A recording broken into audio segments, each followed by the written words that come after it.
On a tous ce souvenir de certains cours qui semblaient, complètement déconnectés de la réalité. On apprend la théorie, c'est bien, mais comment est-ce qu'on apprend vraiment la vie? Et surtout, comment enseigner des compétences qui ne prennent leur sens qu'une fois qu'on les met en pratique? Voilà, c'est ça, la question centrale. Le cash flow. En gros, c'est juste l'argent qui rentre et l'argent qui sort. Ça a l'air simple, non? Sauf qu'on peut faire tous les schémas du monde. Comment faire pour qu'un enfant comprenne vraiment ce que ça veut dire de gérer cet argent, dans le monde réel, avec de vrais enjeux? Pour essayer d'y répondre, une école a décidé de faire quelque chose de radical. Arrêter de se poser la question et agir. Leur idée, combler ce fossé, parfois immense, qui sépare la théorie de la pratique. Et leur méthode, vous allez voir, est pour le moins surprenante. Alors d'un côté, on a le modèle classique, celui que tout le monde connaît par cœur. Et de l'autre, une approche complètement différente, celle de l'école Alpha. Leur philosophie, c'est simple, arrêtons de parler de la finance et commençons à la pratiquer.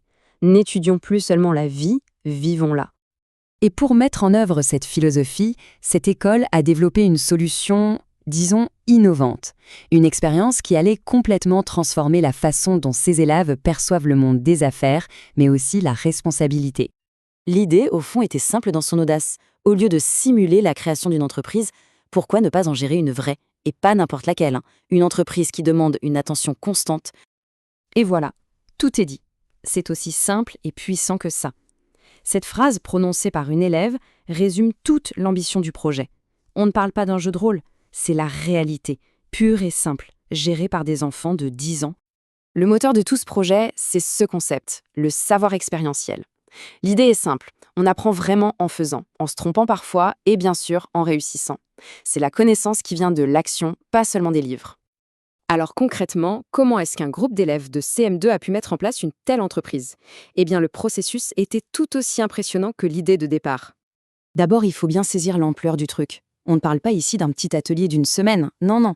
La gestion de cet Airbnb a mobilisé les élèves pendant une année scolaire entière, de la recherche à la planification jusqu'à la gestion au quotidien. Et le plus fou, c'est que ce processus a été mené de A à Z par les élèves. Ce sont eux qui ont fait les recherches, qui ont étudié le marché et qui ont finalement pris toutes les décisions clés pour lancer leur affaire. Une immersion totale dans le monde de l'entrepreneuriat.